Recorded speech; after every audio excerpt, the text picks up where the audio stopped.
Totally okay. Hopefully everybody can hear me okay. I can certainly see a lot of smiling faces, which is wonderful. Just to check, you can all hear me well? Yeah, fine. Great.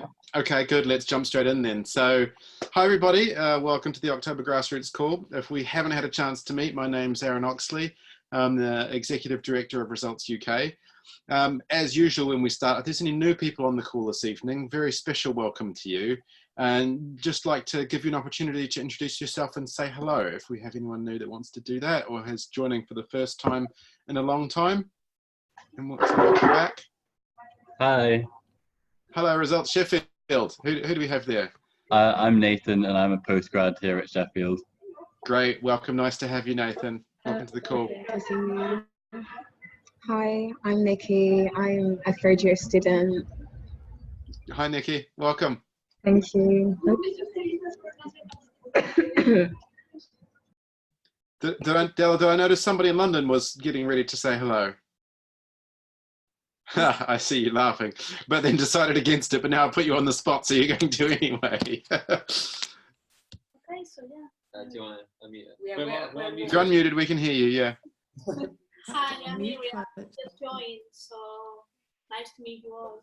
Hi, I'm Lizzie. I'm a returning volunteer. Hi, Lizzie. Glad to have you back with us. It's wonderful. Anyone else, or should we jump in? From Edinburgh. Oh, hello, Edinburgh. Always good to hear you. And hi, we're from Birmingham. We've just joined as well. Great, great, wonderful.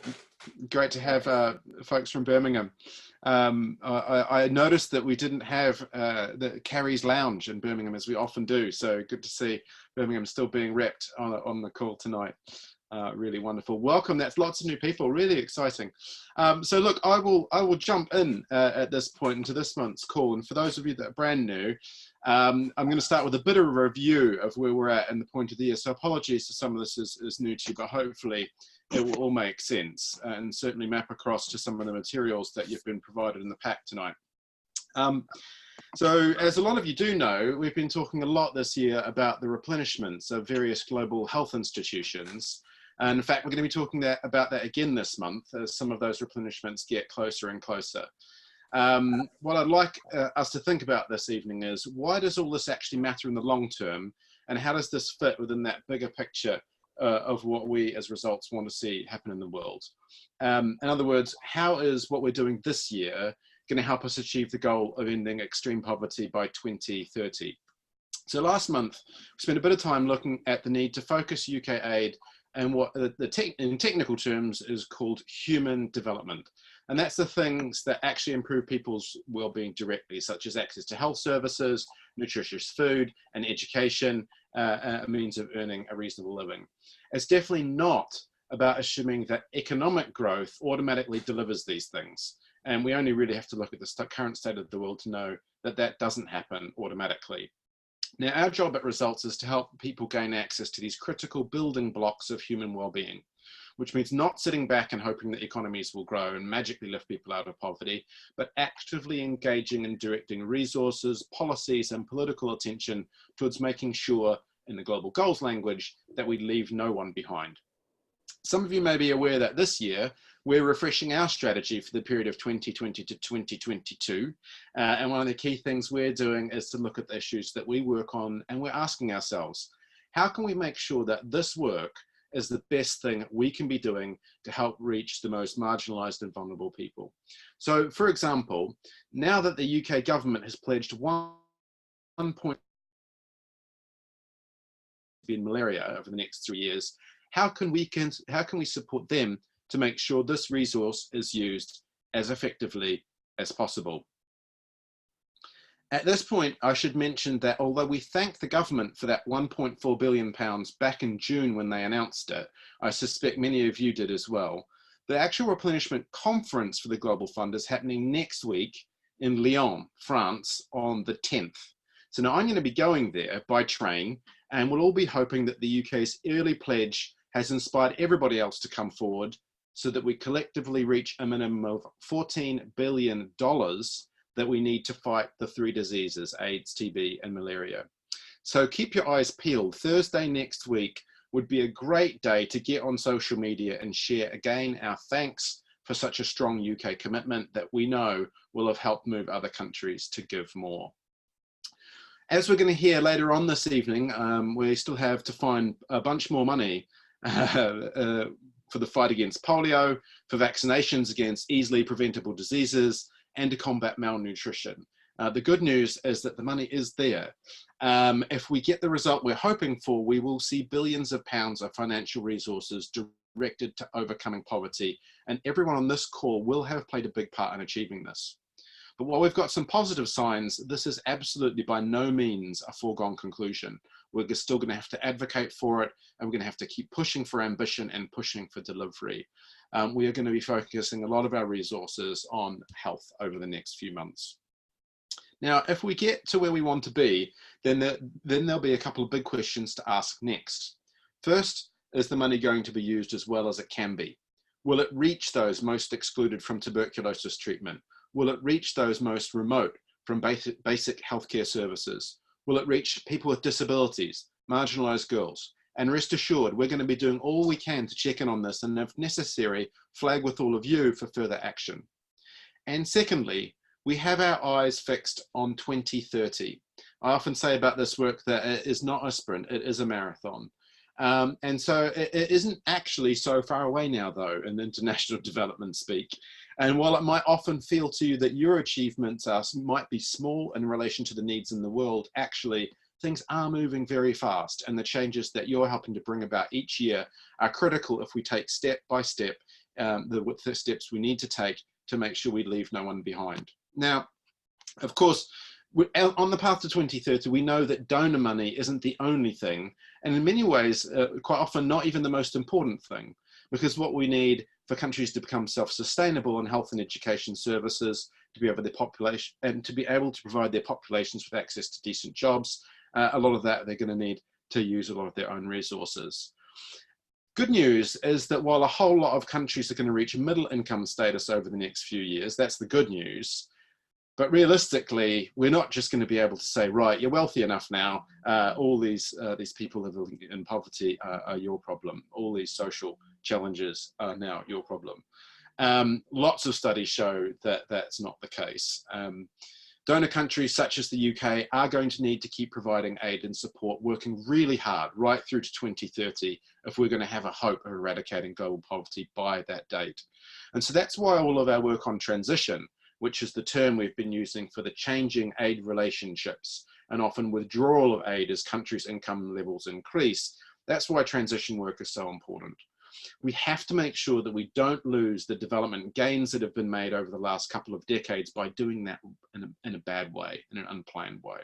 And again, that's where we think your advocacy can have a lot of impact, as it has had in the last year or so, and we're going to be asking you to take some actions around that as well. Before I close my remarks tonight, I'd like to mention a couple of things that are in the news right now that are likely to affect our work.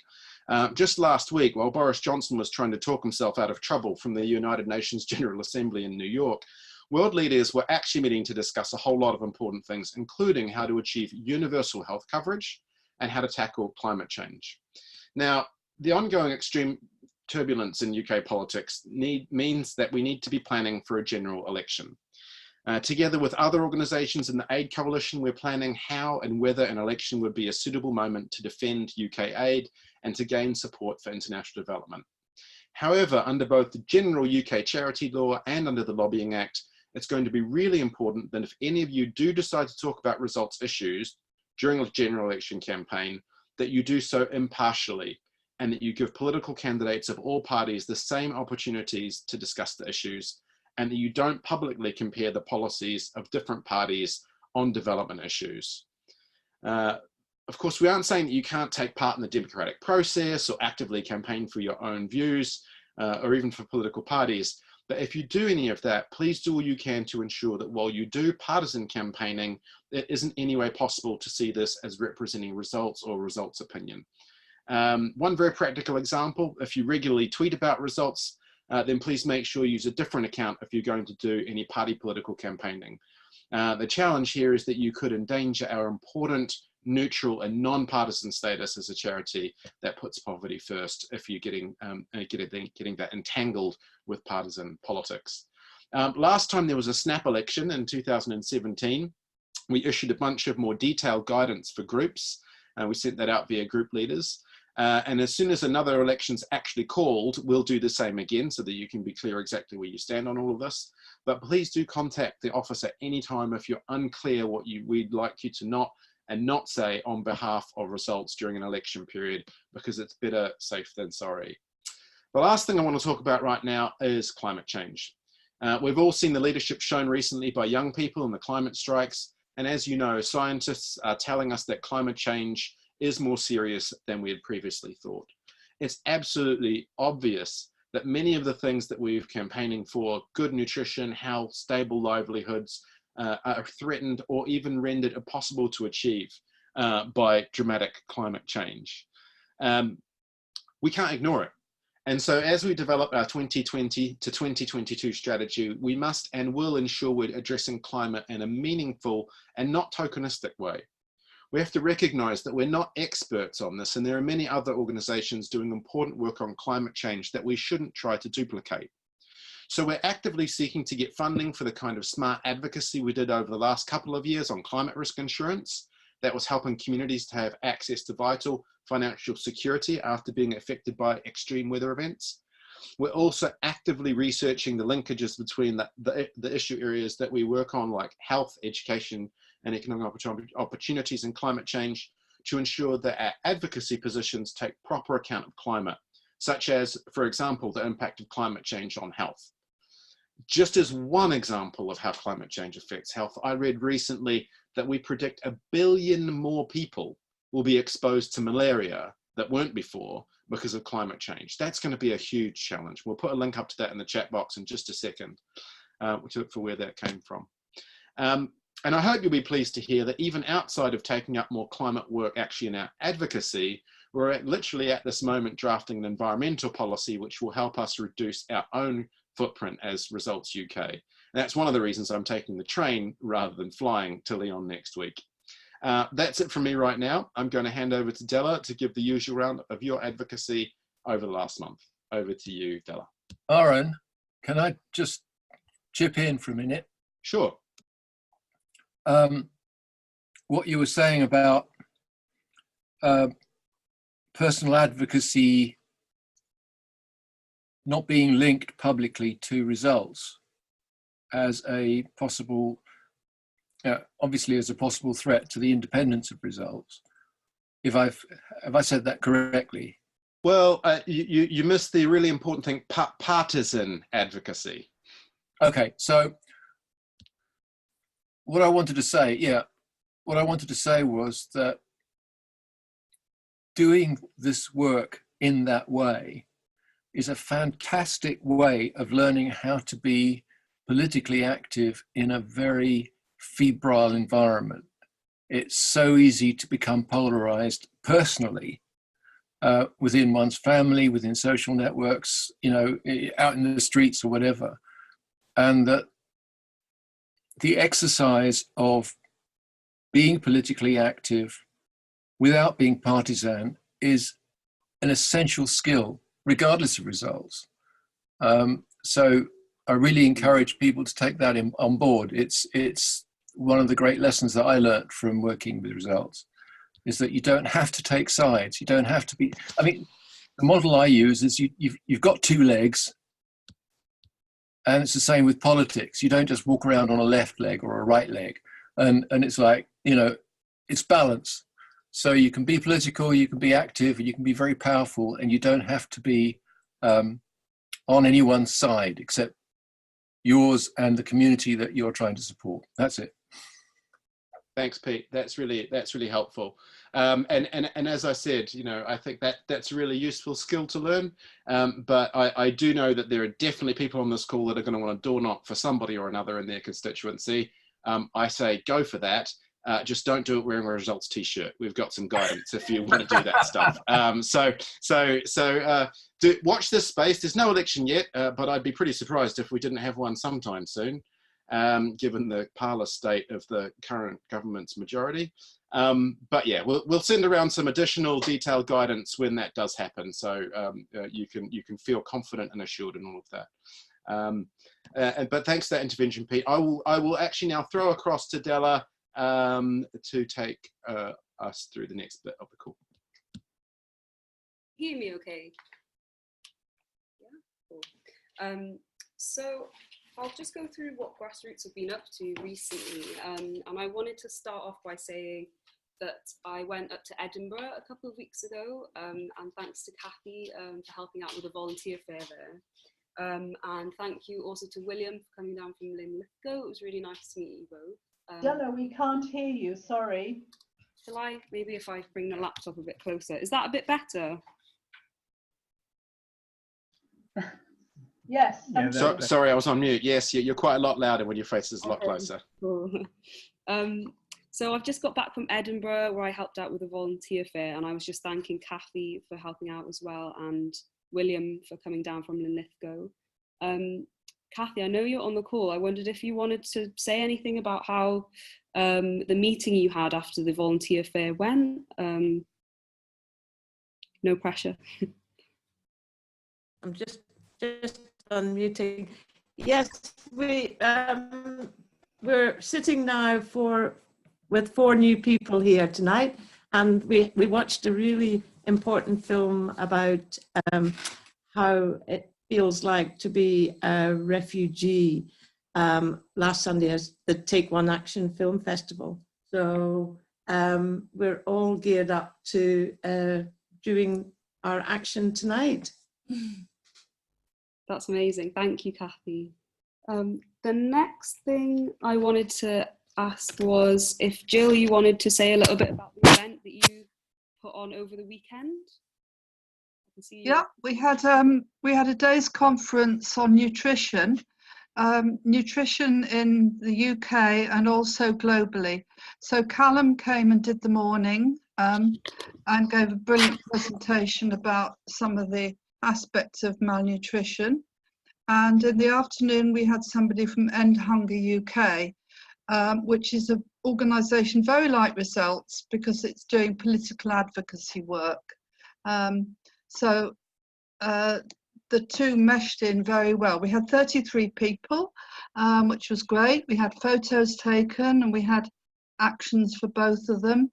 And we raised £100 for Results. So it was a really good day. And 2 people, Ashlyn and Stephen, came from the London group, which was great to see them. And we had somebody from Bond as well who'd seen it advertised. So thanks for telling everybody about it. And other people came who'd seen it in various places. So it was a really good day. So thanks to Callum especially. Thank you, Jill. That sounds amazing. I've seen some of the photos and they're really great as well. So yeah, thanks for sharing. So the next thing I wanted to go through was just a couple of the campaign action responses we've had over the last month. I know that Ricky and Karen in Macclesfield's MP David Rutley got a response back from DfID from Andrew Stevenson, who's a minister, which just kind of reiterates DfID's position. Bella, yeah? There's something going on with your mic. Is that better? Could you speak up? Sorry, Della. I'm going to point it like this towards my face. Is that a bit better? Yeah. There seems to be a sort of metallic interruption noise. Sorry guys. It was when you put your paper down. Did you put it on something? Yes, I've moved it aside now, so hopefully it'll be a little bit better. Yeah, that's much better. Just cool. keep speaking loudly. We're all a long way away, Della. True. So I was just saying that Ricky and Karen's MP David Rutley got a response from DfID Minister Andrew Stevenson recently, which was regarding the Education Cannot Wait replenishment. And it just kind of reiterates DfID's position on funding global education and how they hope other donors will follow suit with that replenishment.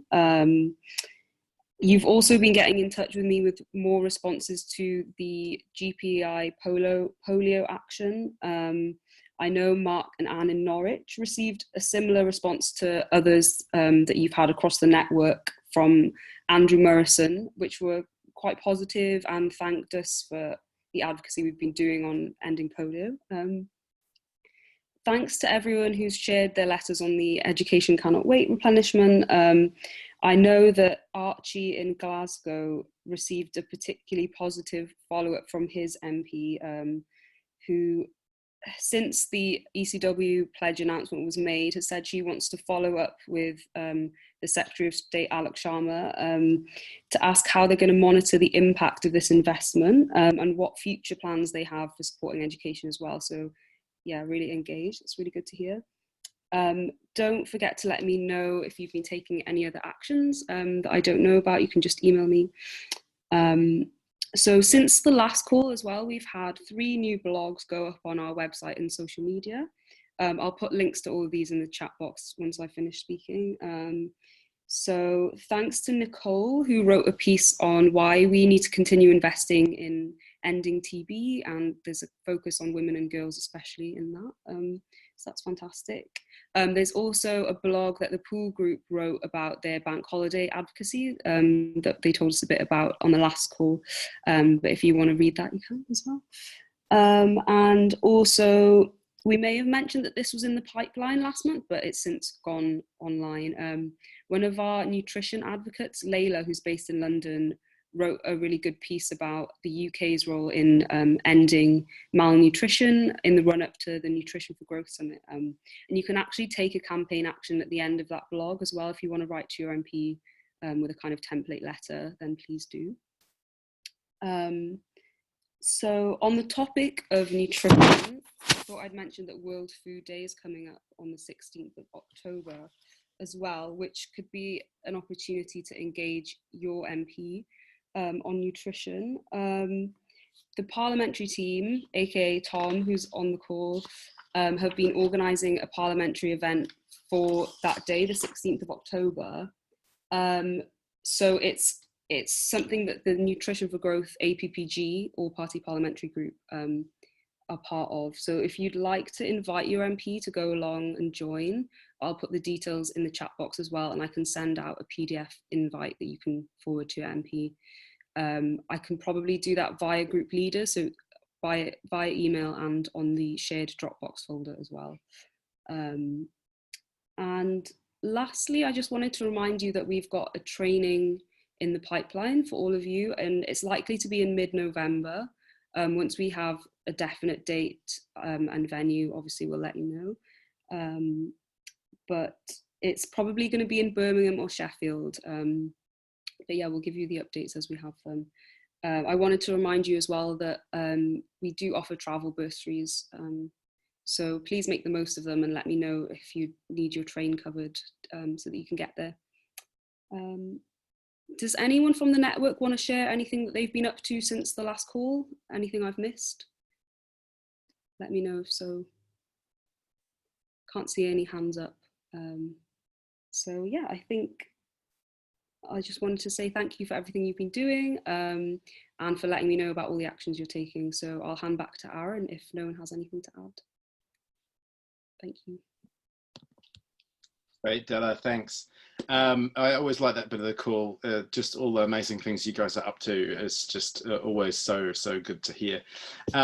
Let's jump onto the topic of tonight's call. As I mentioned earlier, tonight we're talking about the need for the full funding of a number of different global health institutions, most of which many of you are very familiar with, and certainly with what they achieve in the world. Our view at Results is that all of them need to be properly funded, and without any one of them, they'll all become less effective at helping us collectively achieve the goal of universal health coverage and health for all. So to discuss this, we've invited our very own Tom Guha. He's the Parliamentary Advocacy Officer working on both nutrition and education, because one of those wasn't a big enough portfolio for one person. He's going to help guide us through why this is the case. Tom's been working not just on replenishment for the Nutrition for Growth agenda, but also working with other Results staff across all of our issue areas to make our work across the whole global health portfolio as coherent and as effective as possible. Tom, I noticed you've been on the call for a wee while. You've been hearing what people have been saying. So let's just give you a big welcome. Thank you so much for joining us tonight, taking time out of your evening. We really appreciate it.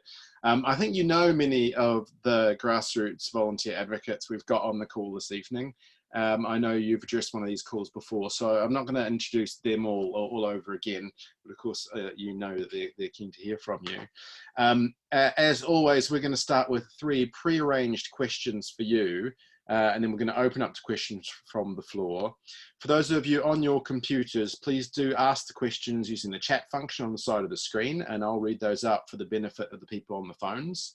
For the people on the phones, you can text in if you're on a mobile, if you prefer to do that. The number to text is 0777 56 11178. That's 0777 56 11178 for those that would prefer to text in. One final thing for those on the phones, if you don't have a way of muting your phone yourself when we've muted you in the conference system, in order to unmute yourself, you're going to have to use *6. So if you're on a phone and you think we should be hearing you and we aren't, do try *6. Tom, before take these questions, just as we do when we've got an external speaker, I do like to start by asking you to say a little bit about yourself. So how did you get into international development in the first place?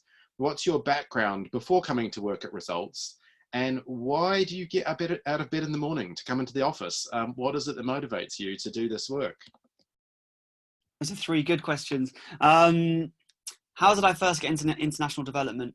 I don't really know. I'd always felt that it was something I wanted to get really involved in. I studied history at Sussex Uni, which is obviously quite famous for its international development department. It's where the IDS is, which is quite a famous unit for international development. And so I ended up taking a few electives in development and did my history dissertation on Indian environmental history and the relationship between the environment and economic development. Really enjoyed that and felt that it was more of a development dissertation than a history one. So ended up pursuing that as a career. And then since graduating from uni, my history has been, I spent a little while working for an NGO called Cycling UK, which is a kind of, as you can imagine, a charity that advocates for more cycling, which is kind of sustainable transport solution, not for racing cycling. And I worked for a year in Parliament for an MP as well. So I've got a bit of an understanding of how it all works behind the doors, but no one has a really solid understanding. There's always weird things happening that people have never seen before, but I like to think I've got a little bit of an insight. And I've forgotten what the last question was, Aaron, I'm sorry. What gets you out of bed in the morning to come into the office, Tom? It's got to be more than the paycheck. Oh, I don't know. It's a bit tough at the minute with all the rain. I'm really, really very driven by the whole Nutrition for Growth agenda. I love how it cuts across the whole SDG agenda and has an impact on all the different aspects of development. I find that really motivating. I think we've got a really good group of parliamentarians who are also working on it. I really enjoy working with all of them.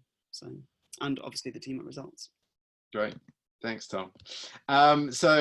I think it's always interesting to hear that told by somebody who actually works in the office, so that our grassroots network can hear a little bit about how some of us got into this work and into the same mission that we're all on. So let's jump over to the pre-prepared questions. I know Linithgo was due to do question 2. I might throw to you, Naveed, for question 2, if you manage to line up a second one since the top of the hour, but let's see. But question 1 is actually coming from Paul. So Paul, do you want to go ahead with question 1?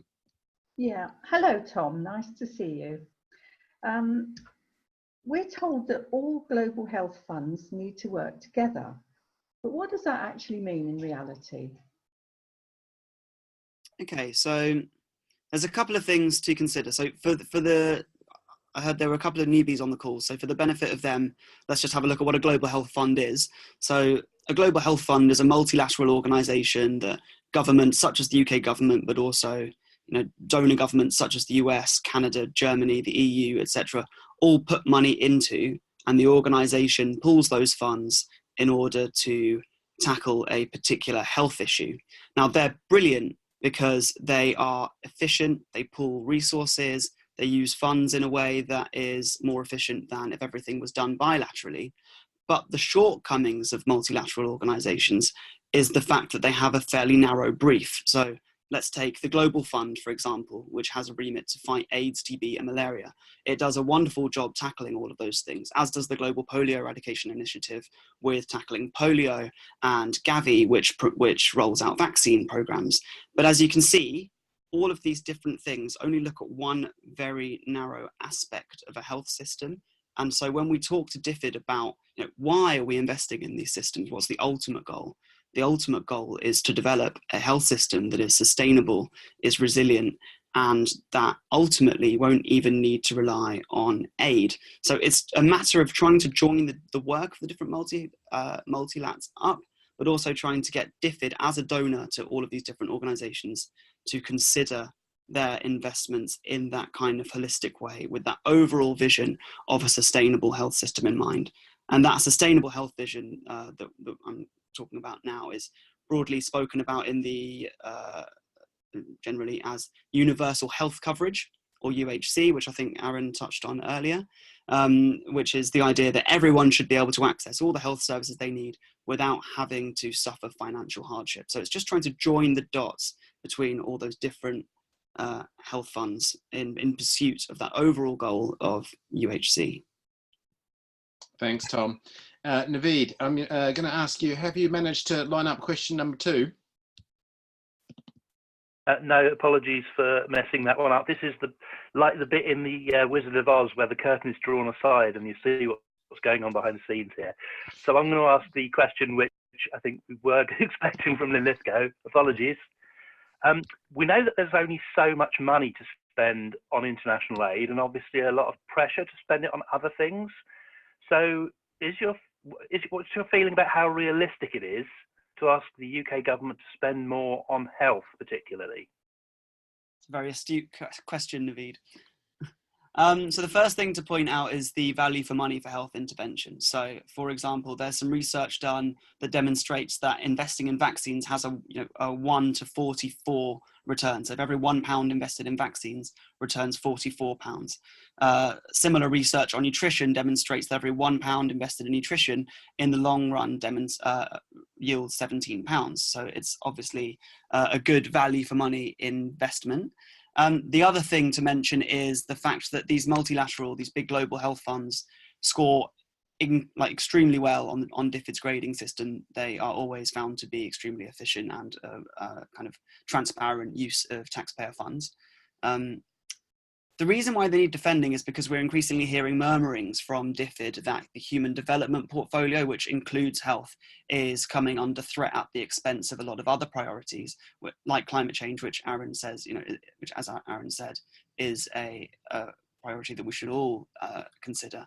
But we do need to defend the health work that DfID does, always, but especially when it's not the obvious priority of the government.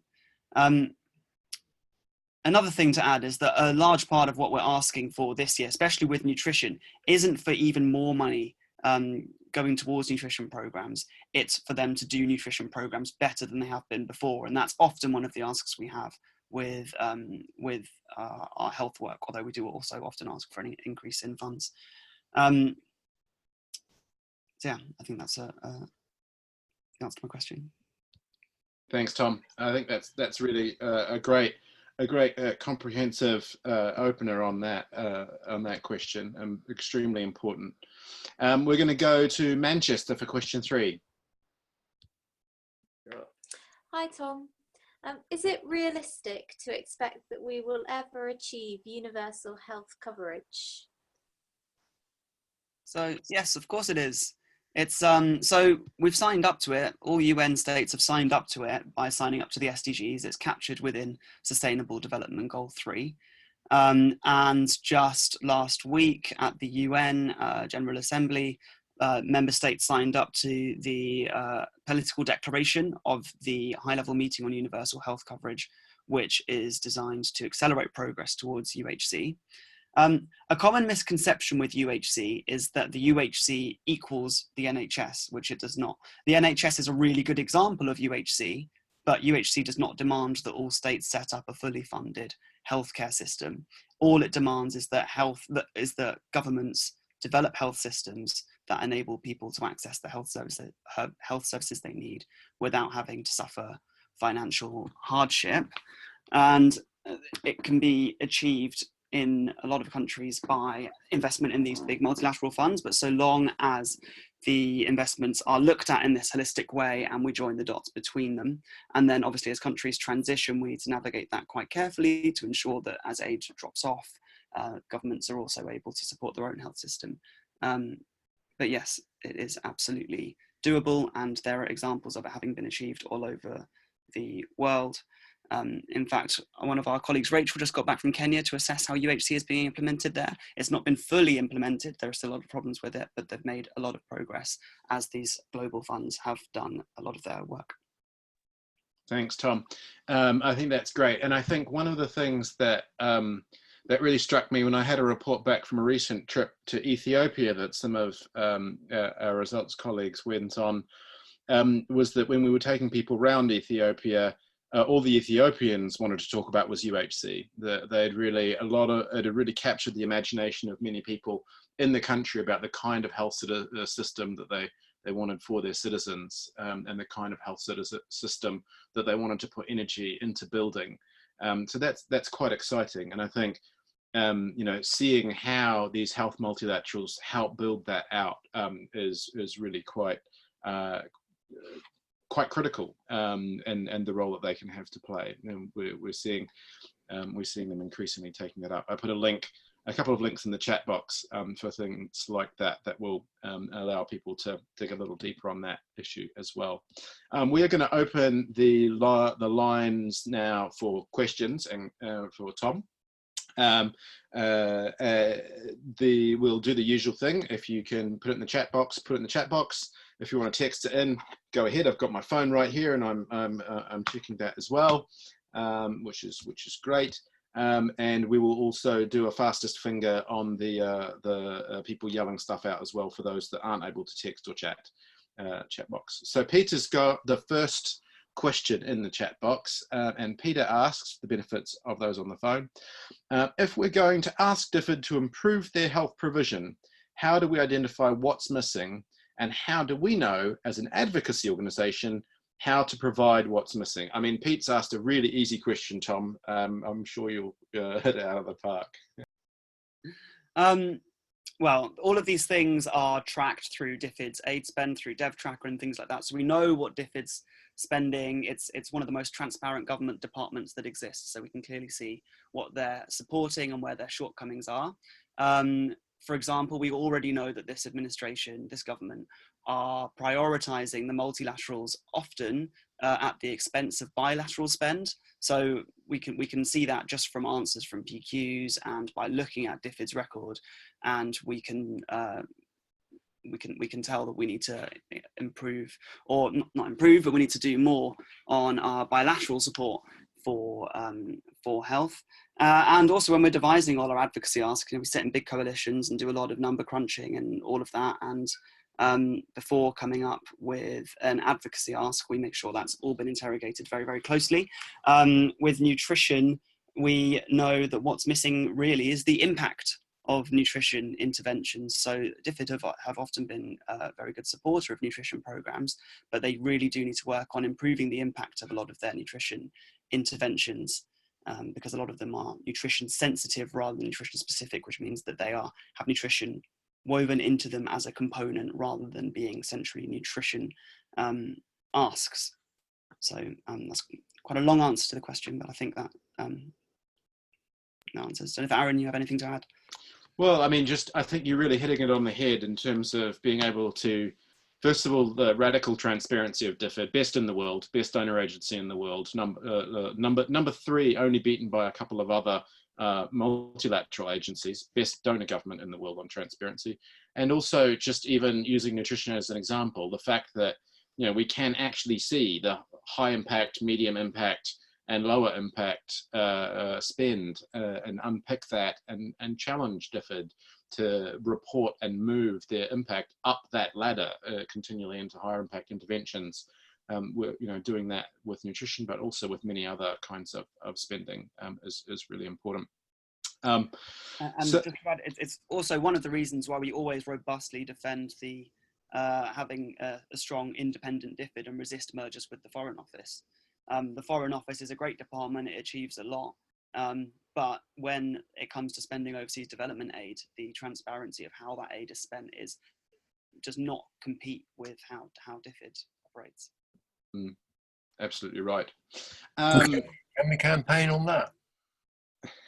We are campaigning on that a little bit. Naveed, do you want to address that?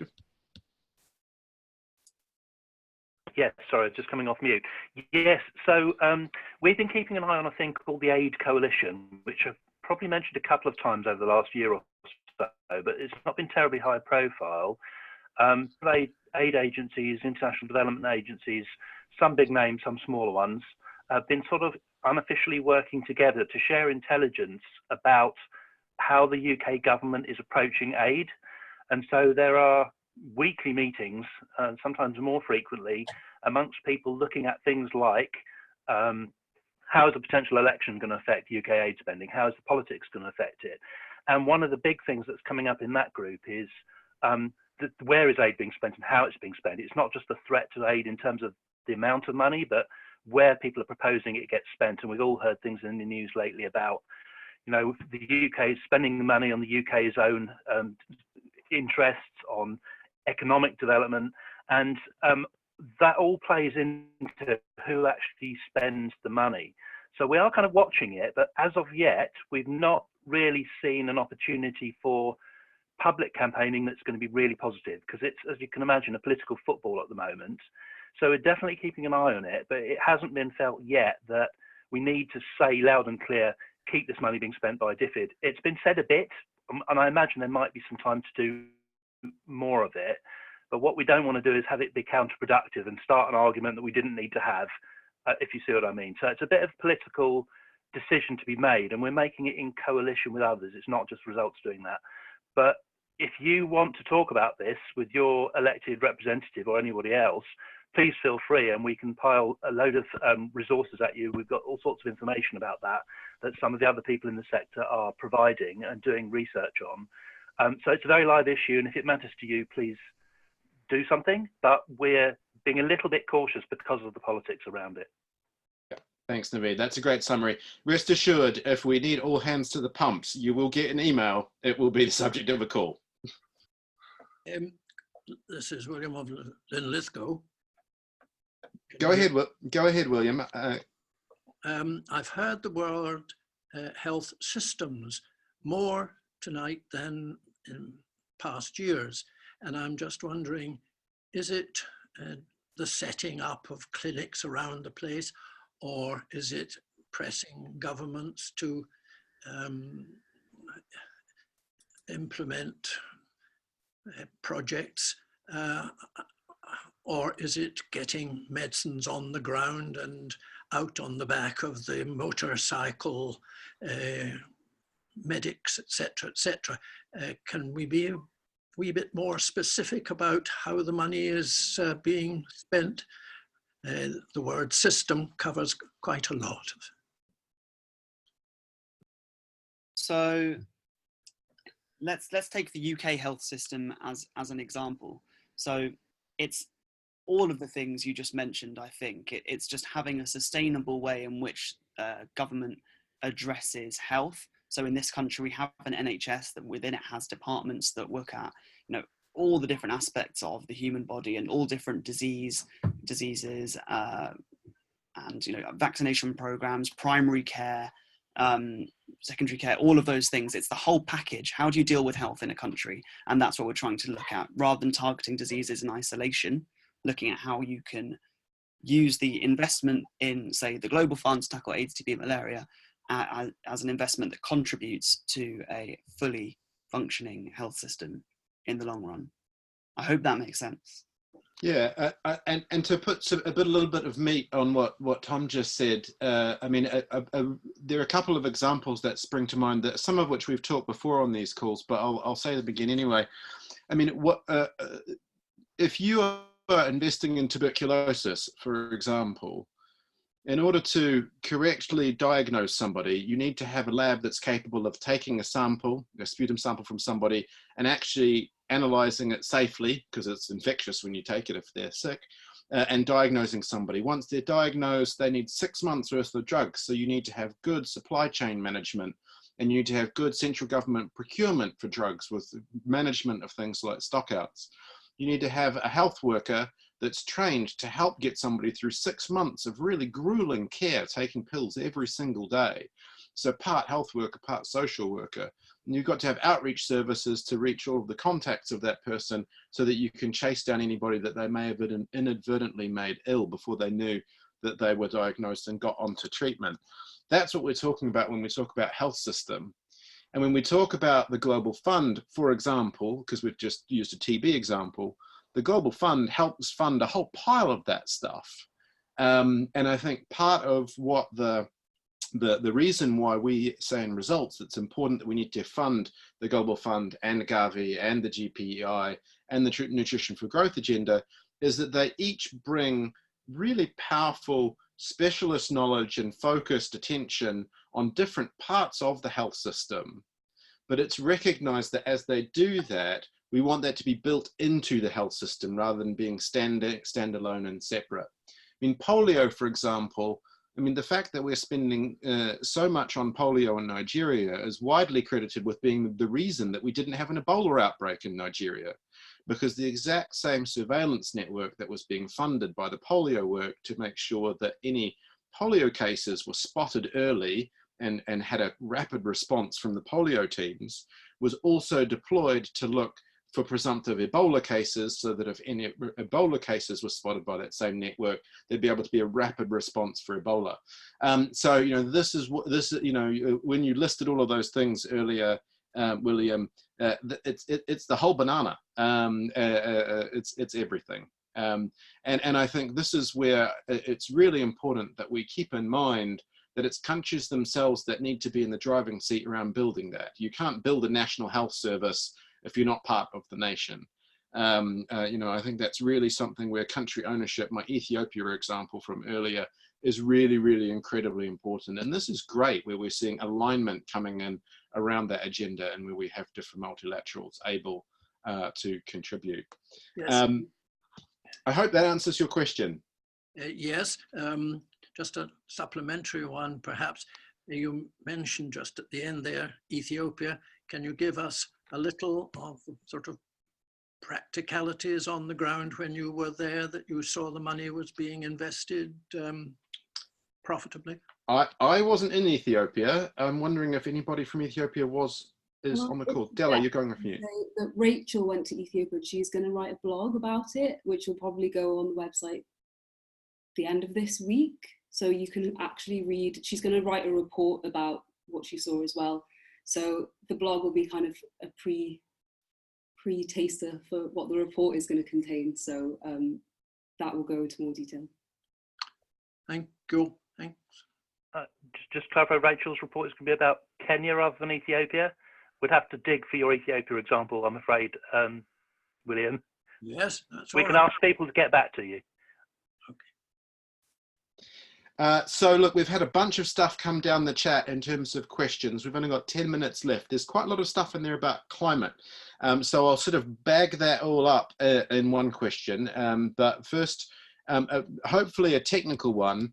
Do we know, I know you didn't write the materials, Tom, but do you know the source for the figure that £1 on UHC yields 44 pounds of return? Where is that figure coming from? It's in the Results UK Brick by Brick report. I don't know what the reference is off the top of my head, but I can find it. Okay, that's great. So for those of you that are not yet familiar with the Results UK Brick by Brick report, you can find it on the publication section of our website. There are only 137 footnotes. It'll be in one of those. It should be very easy to find. I'm sure somebody with fast fingers is currently doing a quick search through it using the search function and will drop something into the chat in just a second. But yes, it's a very, very well footnoted report, that one. So great. The climate questions, and in fact, we'll stick a link to Brick by Brick in the chat as soon as I've got a second. Now, we've got climate. How is Results going to be involved with the Council of Parties coming up? And we've got Emily, who's also saying that she's currently writing a sustainable development plan for the NHS, which is awesome. Emily, I think we may well have people phoning you up to talk about that at some stage to see how that's going, as we're currently literally thinking about the climate health sustainable intersection. Not the whole NHS, just the bit I work for. Well, still, you know, good on you. I think that's great. And then also Rory Stewart said that DfID was going to double its spending on climate change. Would this mean less money for other things, e.g. health? I have a slightly cynical answer to that question, Jill, but I'll let Tom have a stab at it first. All the climate questions, Tom, got any answers on those? So the climate question, I guess, is how are we going to be working on climate change, and how might climate change impact on the work that we're doing, even if we chose not to work on it? So climate change is one of those things that cuts across everything we do, right? Climate change is you cannot ignore it. It's changing the world, and we have to address it. When it comes to climate change and the areas that we work on, I'll speak more about nutrition because I'm not so familiar with the other aspects, but there are such obvious synergies between addressing climate change and addressing nutritional outcomes. In fact, there was a really recent report by the UN Intergovernmental Panel on Climate Change on climate change and land use, which I'm happy to drop in the chat after this. And in that report, there are a whole load of recommendations setting out how that you can pursue public health policies, such as, for example, intervening in food markets or changing the public procurement of food so that you have local foods, local healthy foods grown in an area that are publicly procured, and policies like that support health outcomes, nutritional outcomes, and also help to address climate change, because you're not flying foods all around the world, and you're not fortifying, you're not like, you're making the food system more sustainable in the long run. I would leave it to Aaron probably to talk about how climate change has a big impact on TB and other diseases, but there are obviously a lot of synergies between those two things. And sorry, Rory Stewart is saying to double the money on climate change. I mean, the cynical response is that, yeah, it might have an impact on the health work that's going on. As I said earlier on this call, we've had murmurings from DfID that the human development portfolio within the department is a little bit under threat because it's not the major priority of the government. But I think it's incumbent on us to make the point to DfID that if you want to tackle climate change effectively, and if you want to meet health outcomes, you have to mainstream them both and find synergies between the two.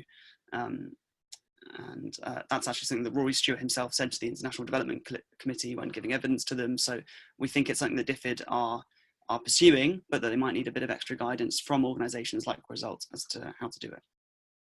Yeah, and I think my slightly cynical take on that announcement is that you will almost certainly see a lot of existing work being rebranded and relabeled as climate work in order to meet that goal. I will bet you money, and that's not necessarily a bad thing, because just like when you say a program is nutrition sensitive, there's a nutrition element to a program that can be particularly good or bad. It really depends on how well the sensitivity of that is how focused you are actually on delivering those nutrition outcomes. It will be really interesting to see as they start to bring existing spending and view it through a climate lens, whether they can actually, by changing the way they work a little bit, actually dramatically increase the impact that will have on climate. So I think that there will be a bit of policy work in there to watch that space. Very, very interesting there. So let me see. Macclesfield, good question from Ricky. There was meant to be a big UN meeting on universal health coverage on Monday. Any news on that? Yeah, so the meeting took place, it was last Monday in New York, alongside the UN General Assembly. It was called the high-level meeting on universal health coverage, and at the meeting, all UN member states signed up to the political declaration on UHC, and I'm happy to drop the declaration. I think it's available publicly now into the chat so that you can all have a look, but it includes 83 recommendations on how to achieve UHC, Results UK, as well as loads of other civil society organisations. I feel extremely sorry for whoever was collating all the responses and putting together the final document. But we all input our recommendations into the report, and a number of the things that we flagged were included in the final document. One of the main things, I know I keep focusing on nutrition, but it's because that's the subject that I work on most. But we made sure that nutrition was mainstreamed throughout the document, so that preventative measures, which are often overlooked when we think about health systems, because healthy food is not an obvious part of a health system, but it does have a major impact on the financial burden on a health system in the long run. So we made that point very, very clearly in the political declaration. It's now been adopted, and I think Aaron's already shared it in the chat box, so it's available for any of you to have a look at if you'd like to. Great.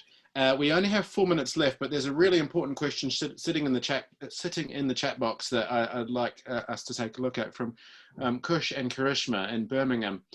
They write, is it not much more difficult to demonstrate the impact of investing in health systems building in general versus a narrower funding of health programs, for example, the number of polio vaccines delivered, which can make it inherently less appealing to get donors to contribute as they have less that they can prove that they've achieved, at least in the short term? That's an absolutely excellent question. Tom, do you want to tackle it? I'll have a go. It's a really good question. So the question is how to demonstrate the impact of investing in health systems building.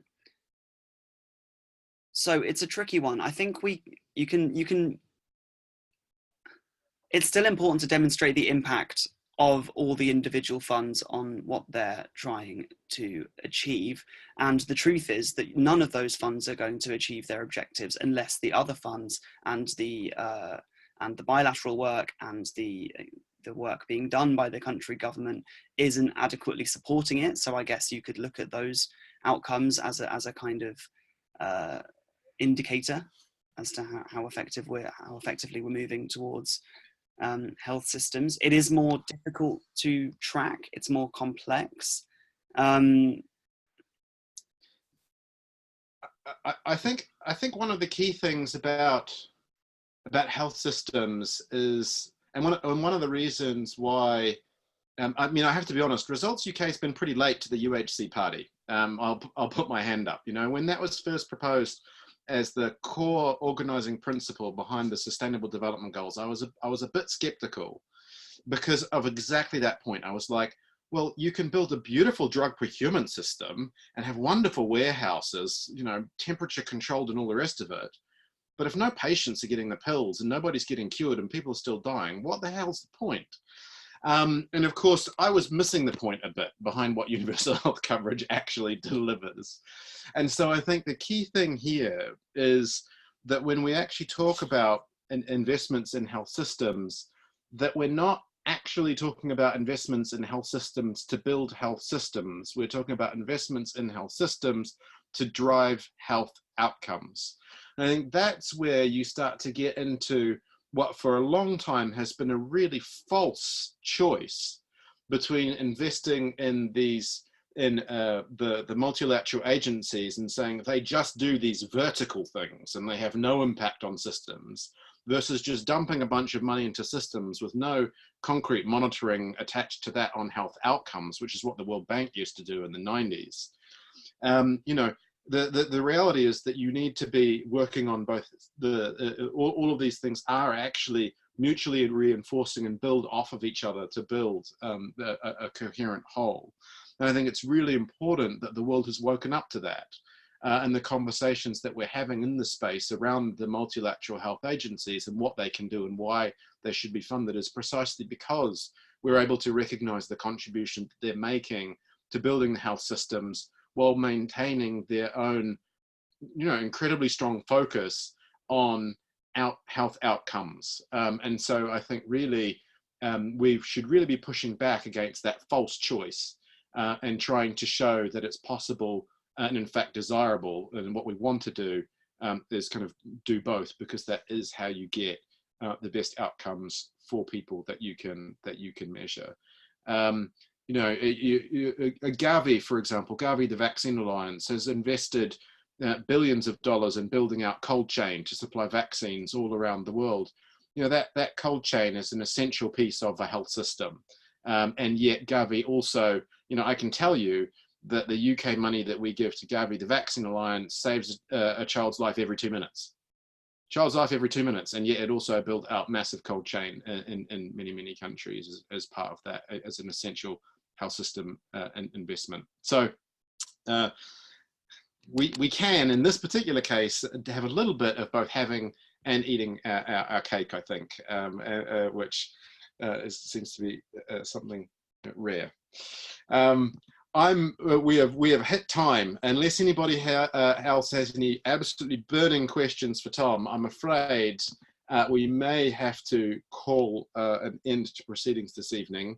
Any burning questions that we can answer in 5 seconds or less? Yeah, I'll have a go. Quick. I think the question was more fundamental. How do we measure the health outcomes? I mean, in terms of lives, you know, illnesses, blah, blah, blah.